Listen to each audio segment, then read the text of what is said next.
Hello, and a big thank you once again for all your feedback on the conversations to date. And a special thank you to everyone who's taken part in the conversations. Thank you for sharing your memories of theatre, music, dance, and performing on the stages in Newry and beyond.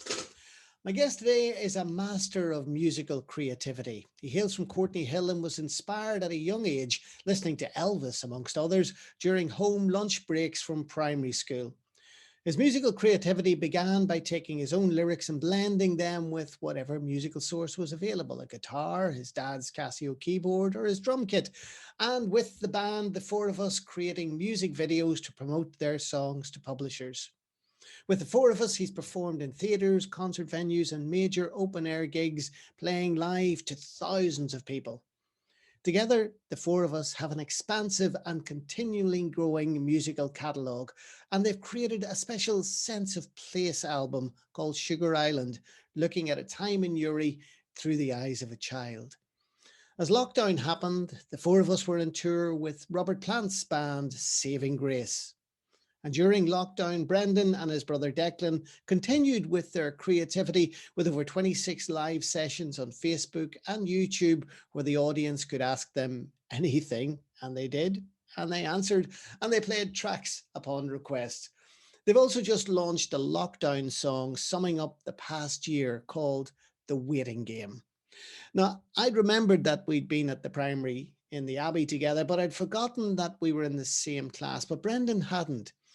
In conversation with Brandon Murphy, where my memory wasn't so good. No, but mine was. I can still. I have a mental picture of you. I know exactly what you're wearing, what your haircut was like, and that you're the only person I remember in the hall. That is very. I don't know why that is. I said I must be because I thought you. We was doing the 11 plus exam, and we were walking out. I think afterwards, and I was looking around to see did anybody else were they as uncertain about how things had gone as I was. And obviously, you must have had a pretty smug expression on your face if I really just remember you. But I do. You're wearing a maroon V-neck jumper, and yeah, I remember. Yeah, your hair was a little darker than it is now. But apart from that, Declan, you haven't changed a bit. I can actually remember before P1, just going into P1, and I can remember being in a queue. Is it a queue? And lining up, not a queue, lining up, where we learned the queue to go into the classroom. And Mum was with me, and I think it was Kieran Cosgrove was there as well. And my mum knew Mrs. Cosgrove very well, and he was the first person I met going into P1 into Miss Connell's class, and then there was a Mrs. Connell as well. Yeah. So taught you. So we sort of stepped our way through the Abbey Primary, but you lived a wee bit closer to the school than I did. It really was a hop and a skip, you know. I mean, I was literally just. It was I was at the top of Courtney Hill. The Abbey Primary was at the bottom of Courtney Hill, and the Abbey Grammar was halfway up Courtney Hill. So I mean, it was. But you know, so I went sort of home for my lunch, even in the Abbey Grammar. You know, when there was people were having school dinners and stuff like that, I would just go home, and I would get. I literally had like I would eat as far. Mum would make me something, and I would go straight down to the bottom and put the headphones on, and I would have like half an hour or 20 minutes of Elvis or whoever it was, whatever record I was listening to. So yeah, it was very handy living so close to the school. So I think in P7 in the Abbey, were we allowed to go out at lunchtime? Because I have memories of going down the town to Irwin's, which was on Hill Street next to Foster Newell's, and going up to the kitchen, which was upstairs, to get a bag of chips. And the lady heaved a load of chips into the bag of chips, and we were able to eat those, go back. And there was friends of mine who were in the school as well, lived in Hennessy Park. Yeah. We used to go to the school because they went home for lunch as well. And maybe that's what it was. So we sneaked out with them, sat outside their house, they had the lunch in the house, and then they came back out again, and then we went back to school. Well, unfortunately I got knocked down by a car somewhere around sort of primary 4 or something like that. And when I was trying to cross the road from the house to the other side of the road, because there was no footpath on the school side of the road for a lot of it. So you would cross over, and I had my leg broken, and actually it was Noel Keenan on the other side of the teacher, Noel Keenan on the other side of the street, who I think was the first one to come to me. But anyway, I broke my leg, and I was in hospital, at the skip. But after that, I wasn't allowed to do anything on my own. Even though I was as close as to the school, it was like, mum and dad wouldn't let me go do anything or go anywhere on my own. They just thought I was an idiot who wasn't looking for Did you remember much about the school? Because I went back, they had an open day before it finally closed. The primary or the grammar? The primary. And I went back because I didn't go to the grammar. I went the other side of town. Okay. And, yes, right. You went to college. Yeah, I went to college. Yeah, but they had an open day, and they went in, and the classrooms were just the same. Where you hung your coats up were just the same. Wow. The big hall was just the same, where we would have had listened to the school's programs on the radio and sat in the big hall and listened to the radio. And then there was a television on the stage. Yeah, big doors that opened up, and everybody sat in and watched the school's television programs. And then there was the quadrangle, where when you were in P1 to P3, your playtime was in the quadrangle, and then when you went to P4, you were allowed out into the big yard, which had the veranda underneath. That's right. Which smelt of diesel from the big diesel tanks for the heating system. Nothing had changed. I could have closed my eyes and I was back in primary school.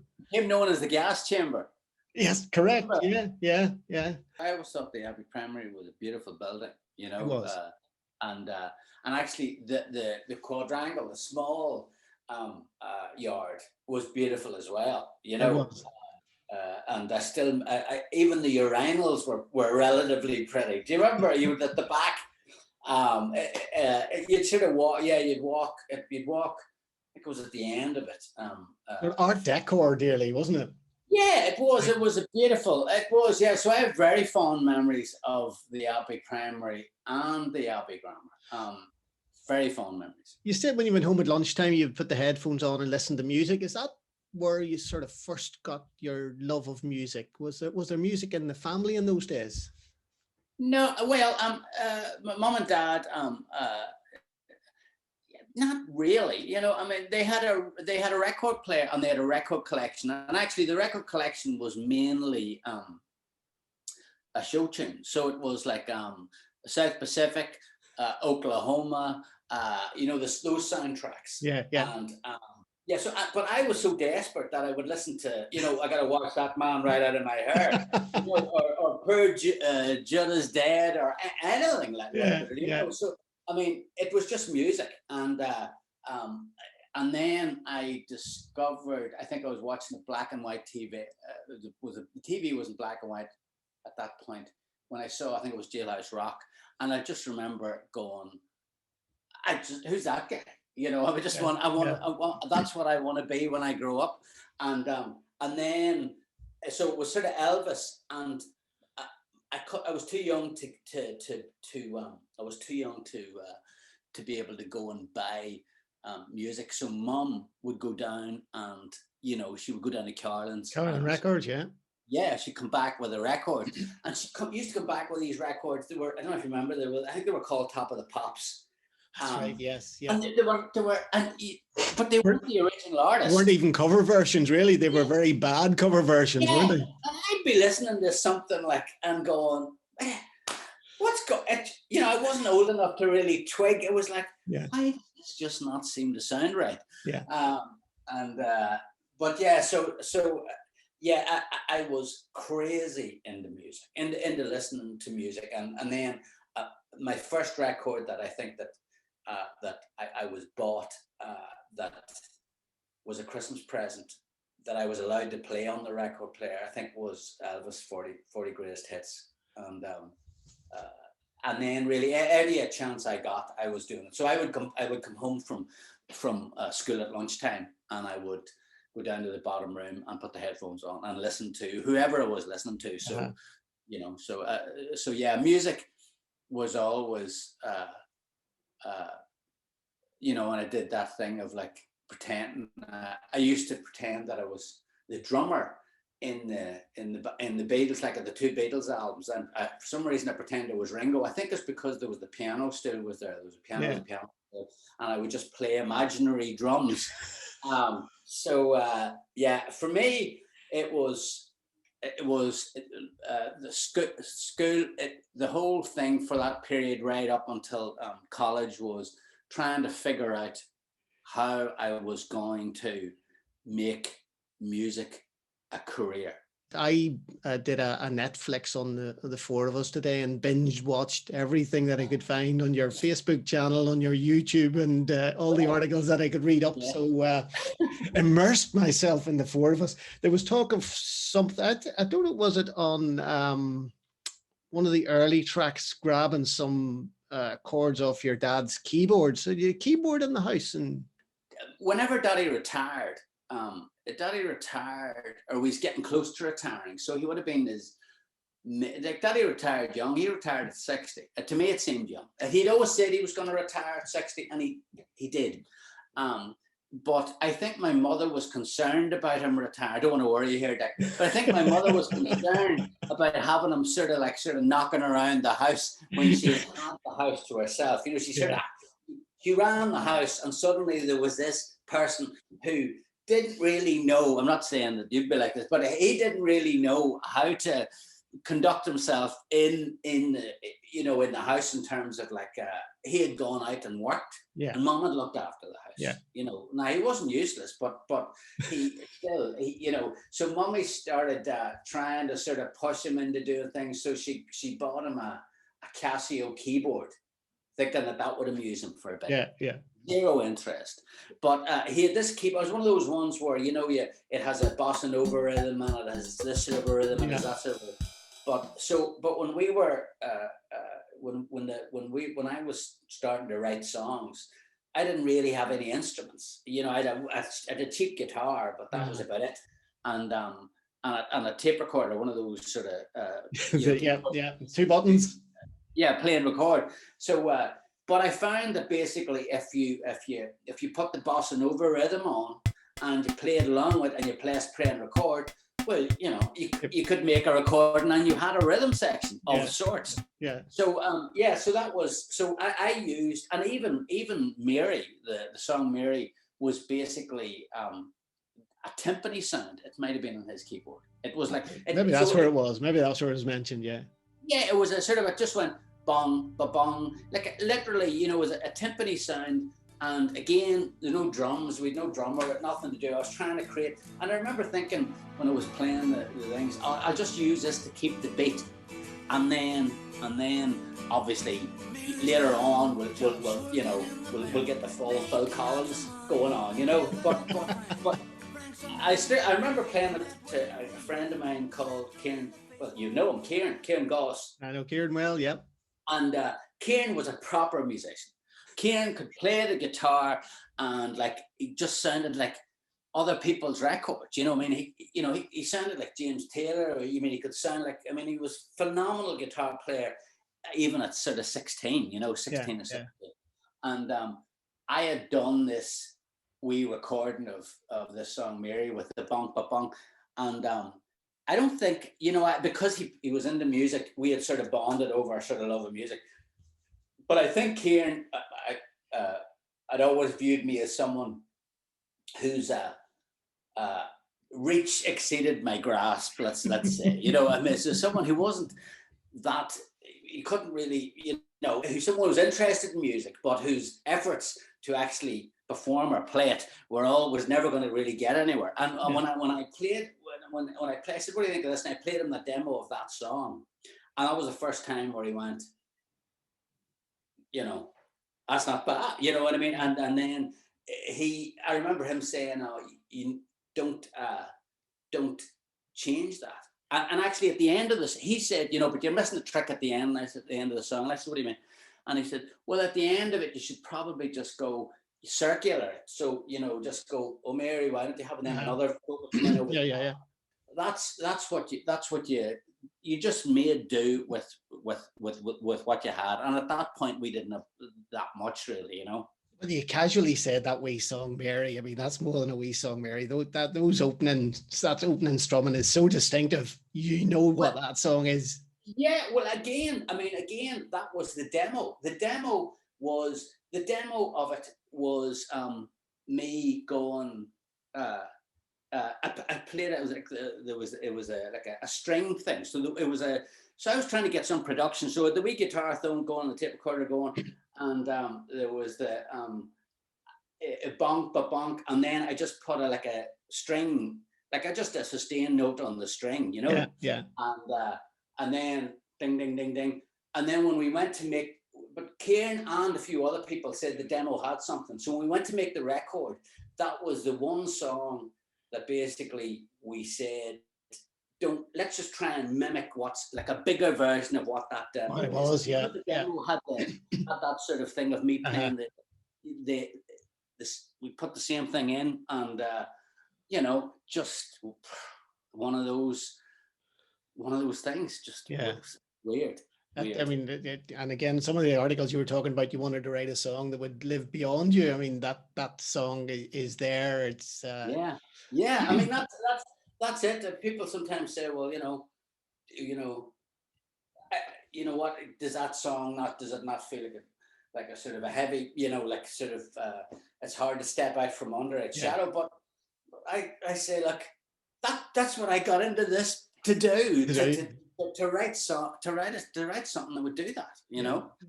It's writing more than one. That's the number two. Yeah, but most people don't have one. So I mean, you know, so you're and most people that do, no matter how many you have, most people have got one big one. You know, whether it's Over the Moon or Fairy Tale in New York or whatever. Not that I'm putting Mary in that category, which are two of my favorite songs of all time. But it's one of those songs that gets played on the radio. Where did the guitar come from? Where did you learn the guitar? Did you just pick it up yourself? No, again, Declan had. I was wanted to get to be a musician, but I was looking back on it, I was sort of dreaming about it, but I wasn't really doing much about it. And then I remember Declan started taking lessons from Donald O'Hanlon round about when he was about 14. With Donald? Yeah. Really, Donald O'Hanlon taught Declan how to play the guitar. Yeah. And didn't know that. Oh yeah. No. I mean, Declan has said it loads of times. You know, we've shouted out Donald, even when we played the town hall there on the 25th anniversary of the first album. Yeah. I couldn't play the bloody guitar, and so I had bought a drum kit, desperate to get to try and like a real cheap wee drum kit. Yeah. And I realized when Declan bought the guitar that I had picked the wrong instrument. That you know, because I wanted to write songs to sing them, and then when I saw what Declan was doing, I think I got a cheap guitar, and then I think it was Kieran Goss who I went to. And he again, you know, he was the one who initially showed me the basics. Him and Declan. So him and Declan sort of showed me the basics, and that's I never really got beyond the basics. I mean, that was you know, luckily, you know, it was I learned because every time I would try to get. Once I was playing like 3 chords, I would try and write a song. So right from the start, I think, whereas Declan really developed as a musician, and I was just always, to me, the guitar was a piece of wood that you write songs with. That was really the way I viewed it then, and to be honest, the way I view it now. I love your notion of songwriting too, where you have a notebook and you write everything in it, and anything you hear and anything you think, and drop notes into that, and then look at it and become inspired by thoughts and notions that you've already grabbed and written down, and try and stitch them all together. Or get an expression, and sometimes you can hear an expression, and then I just literally go. It's just like sort of creative writing, where you know, it's like you have a title and you have to write a short story from the title. I do that. a lot of the time where basically I would have a title that I just liked or thought words that work together, and I would go, okay, well, what does that mean to me? And then I would sort of write backwards from that, you Yeah, know. yeah. But that sense of place comes through, and that sense of where you grew up comes through in the album Sugar Island. Yeah, And it's like a roundabout of life, Sugar Island, because you were talking about, you know, the records that your mom and dad would have purchased with the shows, and yeah, there's Donal O'Hanlon would have played in the town hall, and you guys played in the town hall, and Sugar Island was there, and it was a sort of a junction for me in school life, because I would have gone. I lived out Belfast Road and walked into Newry to go to the college. So sort of came in Newry, up Sugar right, Island, up the hill, and yeah, I was intrigued by the backstory to Mary of, you know, watching somebody coming up and down and passing going to school, and yeah, while yours was probably Courtney Hill and around yeah. Castle Street, I was going the other direction from Sugar Island up, and the Our Ladies girls were coming down to go into Our Ladies as I was heading up to college. And you know, sometimes Wow, if you yeah. didn't time it right, you'd have to do the loop around again and go back. You know, That's it. I mean, that's, well, you know exactly what I'm talking about there, Dick. You exactly. know, I mean, It was just it two was opposite all, ends of the town. yeah, but it was always about trying to time it, that you would be timing, because you would try, so that way you could, leaving school, you'd have something to look forward to when you're walking out the gates. It would be like, well, who's walking on, you know, what girls are walking on the other side of the road. Yeah, yeah, And particularly when you're, Mary was really about, the fact that the real thing about that is that the girl in question was older than me, and that was sort of my really first big heavy crush, where you sort of get a crush when you're about like 14 or 15 on someone who's like 17 or 18, and it's like, just it is so not going to happen, yeah, yeah, and yeah. but yeah, but yeah, that was again just really warm memories of that time, Why Sugar Island, and why the timing for Sugar Island? Did you want to write about that sense of place, write about Newry, and take that into the wider musical universe and showcase I think there was Newry? there was there was two things. I think that basically when the band started, when the four of us started, um, I wasn't, I hadn't really absorbed how the troubles in Newry had affected me. Mm.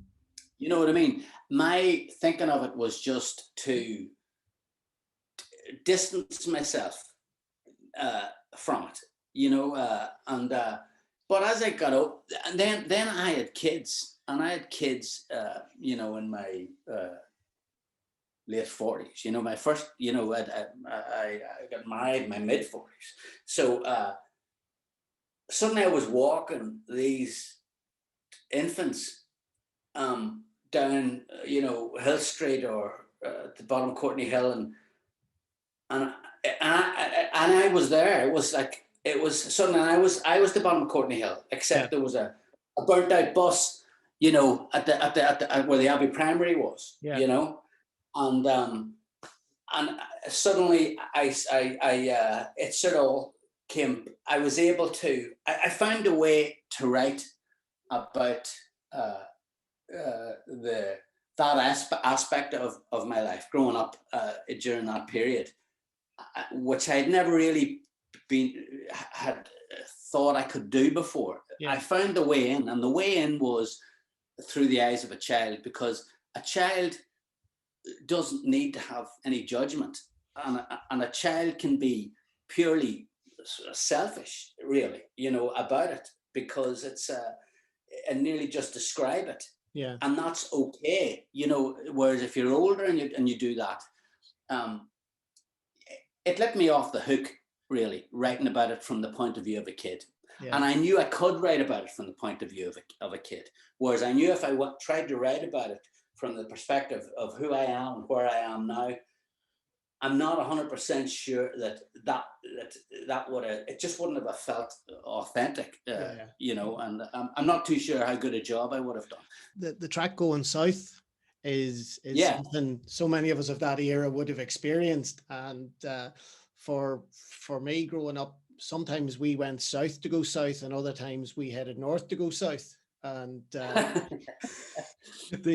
I remember that, and I was talking to Cormac Rennick. I don't know if you know Cormac, who is Oh, the I do. Yeah. general manager up in the Three Arena, and he was Yeah. saying when they went on holidays, because his parents were both teachers, they went to Donegal for a month, but they would have sung all the way in the car for that epic journey up to Donegal, unaccompanied, no tape backing or anything like that. And they were singing all the way through in the car up to Donegal.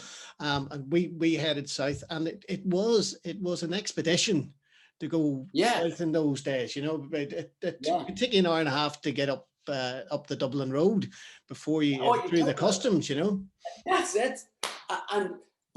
And we were going to Butlins, you know. I was going to say that because when I was watching the cine stuff, the only clue that I could pick up was where the location of it was. There's a background shot where you could see two-story buildings with blue balconies on it. And I thought, I remember that as being Butlins. We would have gone to Butlins on a day trip, because we would have gone to Clogherhead, down to caravan holiday down in Clogherhead, and we'd take a day out to go up to Butlins. But my dad didn't like Butlins. They went into the pool, and just the cacophony of noise in the pool, just that was him. He just couldn't stand it. Never mind the fact that it wasn't heated. I mean, it was Baltic in that pool, you know. but you know, but it still was a sort of a magical, you know. And the South at that point had this sort of, the South, well, it had this sort of double-edged thing where on the one hand, you'd no army or anything like that. So it was like, it felt so like Ireland, what Ireland is supposed to be like that. Yeah. And on the other hand, there was, it didn't have, you knew that it didn't have the sort of money that the North had. You know, the roads were bad. Yeah, and it was like old Ireland, you know. When you headed down south, did you do the stop off in Drogheda and go and see the head? Oliver Plunkett? Yeah. No. Your parents were a bit. They were a bit. They took you in to see Oliver's head. Yeah, indeed. Wow. That was part of our holiday. No, my mum and dad were basically, it's like, how fast could we get there? You know, get the Butlins. No. Well, how many was there in your family? Just myself and a brother, just the two of us. Yeah, you see, that's why you were able to take the scenic route. That mom and dad had like 5 screaming kids. That's probably true. Yeah, you need to get this car emptied. It was like, there was no stop offs anywhere. It was like, and a dog. So it was like how fast can we get to Butlins? But yeah, I mean, it's, you know, and it's just amazing for us when we made Sugar Ann to have that cine footage. It's incredible to have that, isn't it? You know, absolutely. We have some stills of us at the caravan, but we don't have any cine footage. I mean, that was was that your dad recorded that? Your mom recorded that? Yeah. Dad had a cine camera, and you know, when the album came out and we asked him, is it all right if we use some of this footage in the videos for the they went, use away. And when I remember about I think it was the time, because we did the documentary in TG4, they interviewed him as well, and afterwards then he saw it on the TV and it was mixing up with the cine footage, and he went, geez, you got some use out of that cine, you know. I mean, I think he thought we'd really torn the arse out of the few clips that we had, you know. Yeah, he was obviously ahead of his time recording that family archive too. You know, wouldn't too many people swinging cine cameras in those days, but you can see the work that yourself and Declan are doing with the modern technology and the zooms and the links and, you know, editing at home and things like that. It's obviously been inherited and passed down the generations, that love of a technology and doing stuff with it. Yeah, well, I think we certainly, with myself and Declan, when we started off, we got our first record deal with CBS Records in London. We hadn't done any shows. We hadn't done one gig, We basically shot a video. We using Daddy's. At this point, it wasn't a cine camera. It was he had a video camera, Yeah. and we then went to the brothers next door, the monastery next door, and asked them, could we use the school gym, the Abbey Grammar gym? And they said, yeah, fine. So then we went down, and I brought my wee drum kit that I had, and we basically just danced around the gym, and then we shot some stuff up in the bedroom in the house, and edited it together on. I think Declan was in first year at art college at that point, and he got used of the stuff, and then we actually meant to get it into the old grey whistle test. They were having a competition because there wasn't that many bands. We certainly knew that it was a bit of real thinking. Let's not. Well, it was two things. We knew we weren't very good. We tried to be a garage band. When we went into the garage, we were just depressed at the sound we were making. Yeah. So we quickly forgot that, and we said, well, what if we just record stuff and film videos and send that to record companies, and maybe we'll manage to get a record deal without doing any gigs. And that was how naive we were, and actually that's what worked. But I think that from that to now it's very similar now in that I think that performers and artists now we're moving into this period where they're going to be sort of multimedia.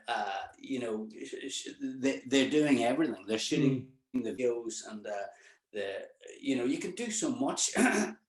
We've just made a video that was shot on this. Yeah. It was shot on an iPhone. Yeah. So I think it's very, very, very exciting. To us, it's all the same thing. It's all creativity, whether it's the music or whether it's photographs or whether it's the video. The whole thing is they're all connected. And it's all about telling stories, isn't it? And it's using the technology that you have to tell the stories. And the technology is just bits of plastic and bits of metal. That's it. Helping you to tell those stories and in a different way. And the iPhone of today is the Casio keyboard of all those years ago. You were able to make sounds on that, and you lifted that and made sounds. You lifted a guitar and made sounds. You had a 2-button push on the wee cassette. I used to have a wee cassette recorder like that, and you'd record the charts at the weekend. Oh, yeah. And you'd make sure you'd press the button and then pop it out, rewind it quick while he was doing the talking, and then start it again. So you had the whole of the charts running together. And that's just a bit of creativity. Yeah, and you'd end up with these tapes where, you would hate if they got broken, because you got really used to the way songs would introduce or they would sweep into the next song, But actually, I was just thinking about the other thing about the Abbey School Gym had that was like a real. I remember the other big moment that hit me. I remember was when I saw it was the school, the Abbey Grammar School musical. I don't know what they called it, but it was those ones where they have the parents down, and there's some of the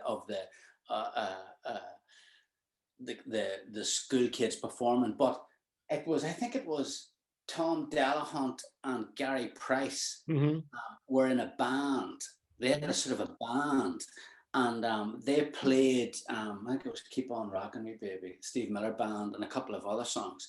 And again, I was just, those guys were like 2 or 3 years above me at school, and I just remember sitting in the gym looking at these guys. And there was stuff on before them and after them. Yeah. But suddenly, this was like the Beatles. Yeah. It was like, and it was right in front of me with people that I sort of knew, even though they were still at school. Did you ever do any of the school shows when you were there? Yeah, I mean, we did. Brennan on the Moor, with Harry O'Prey was the teacher, and. He went round the class, and this again was another moment where I thought, I can sing, because you don't really know, everybody thinks they can sing. You know, but the That's question my is, wife. I think I can sing. She tells well, me different. exactly. So it's, and really what it's about is it's not really how good technically you are. It's just, is there something in your voice that that it has a quality that is attractive? Yeah. You know, you could be Shane McGowan and have a quality in your voice that's attractive. It's just a certain thing. And I remember Harry O'Prey, he had given us something to sing, and then he went round I never saw this before or since. He went round and he would listen to the guy as he was singing, and then he'd move to the next guy down, and then he'd move to the next guy, and every time he found a singer that he liked the sound of it, he would sort of tap them on the shoulder, and that's how he got the people for Brendan on the Moor. And I remember there was three people who he made the sort of lead singers of the song, and it was me, Jim Smith, and Shane O'Neill, who's now head of press with Island Records. Is he? Right. Yeah. And so at that stage, I thought, well, I've got something. There's something in my voice. I obviously can sing and tune. Mm-hmm. And then we did with Ray Spallon. There was Trial by Jury, and again I was in that. But I never made the. I didn't get in any of the big roles. I was part of the jury in Trial by Jury, you know, which still irks me that Ray never spotted any. Obviously, he thought, yeah, you're good in a sort of a background singery sort of way, you know. I knew you'd make it on your own. You didn't need any promotion at that stage. I don't know about that. But yeah, so and I both those things I loved. I loved the dressing up in the outfits. It was showbiz, you know, and it was everything. Even at that point, anything that was in that area, I was into. You can see when you watch the videos and watch the live gigs that you're big into show business. You're more than just a singer, and more than just a songwriter. You're a performer. You're an entertainer. There was one of your concerts, I think it was back in 2011, and you guys were going to head out to do some work in Germany, and you were doing a recording of a concert, and you were saying to the crowd, now, you know, we're going to Germany here, and we've told them we're big. But we need you to make sure that when we do this video out there, they know they're big. But don't peak too soon. You know, pace yourselves. Come along with me. I thought that was brilliant. That was really, really good. Again, you got to talk to Kieran Goss, because I stole that from Kieran Goss. I stole that. That's another thing I stole from Kieran Goss. I went to see Kieran play in Germany, and he used that. And place, you know, his lawyers will be on to you soon, you know. I know. You'll be found out. I remember saying to him, I said, what did you say there? Because basically what happened was Ken went onto the stage, and about 3 songs in, now, which is not normal. So the show lasts for like sort of like, you do an hour, then there's a break in a theatre show, an hour, then a break, and then another hour. Yeah. He went on stage, and at the start of the 3rd song, the crowd erupted, went mad. But he said something in German. He's a fluent German speaker, and of course I don't speak a word of it. So I was at the gig watching it, going, "What did he do there? That must be a big song. I didn't know that was a big song in Germany." So after the show, I went over to him and I said, "What happened? You know, with song 3?"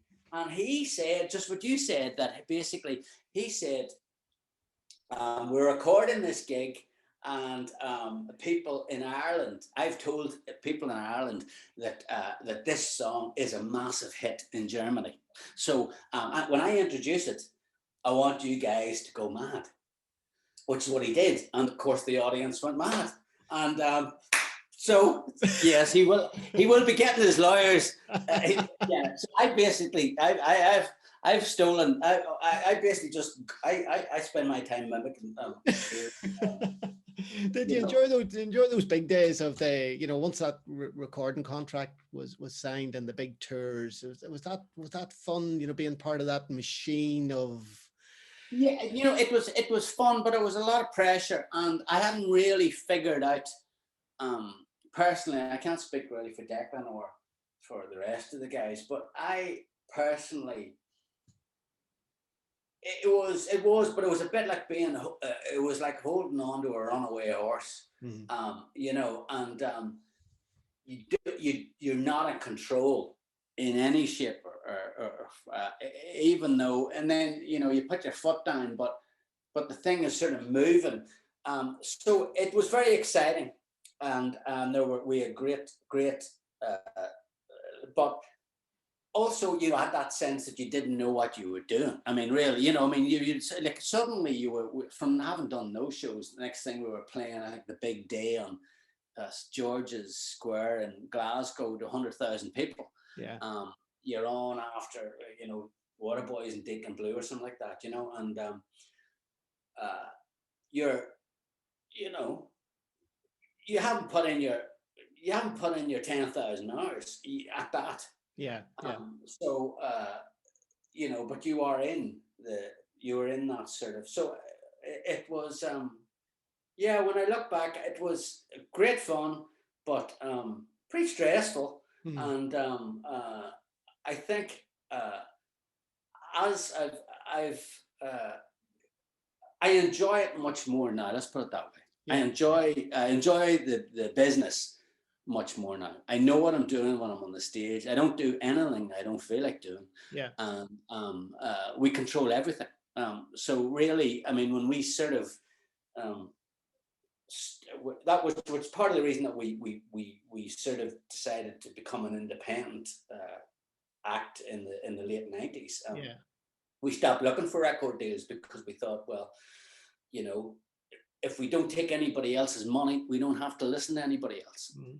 When you take other people's money, you have to listen to other people's opinions. That's just the way it goes. But you have the ability now, and you're saying, and we'll talk about it a wee second, but the ability now to produce, create, deliver, promote for yourselves, and that's one of the big changes in this last 15 maybe 20 years, maybe not even going back as far as 20 years, certainly the last 10 to 15 years, where that control has been given to the artist, that so many of those middle players have been cut out. But the difficulty is then, I suppose, how do you get heard amongst all of that creativity that's going on? Because part of those deals was to try and bump you to the top, to get you to places that other people couldn't get to. I mean, the thing was that there was back then, there was only a certain amount of artists with record deals, and they were the people you heard. Yeah. The people who didn't have the record deals, you never heard of. You never heard anything they did. So there was a lot less going on and a lot less choice for the consumer. But that worked in our favor back then, because we were one of those artists. Yeah. So then you had the track record once you cut loose. Oh yeah. Oh, it's my dog. But I think that the point, I mean, well, again, for us, the way technology and the whole business, as you've just described, the way it's moved has worked in our favor, because, to be blunt, if I was doing this under the old system, I wouldn't have a shot. I'm too old, and Declan's too old to get a record, to have got a record deal, unless we had already been filling stadiums for the previous 30 years.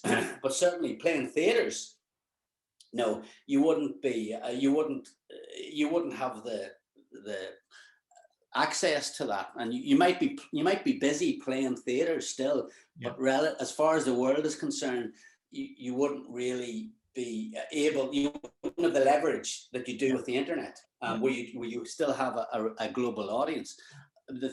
So from that standpoint, everything that's happened with technology is great, because there are no gatekeepers now. So you've got a new song coming out, The Waiting Game, which sort of sums up the year that was in it.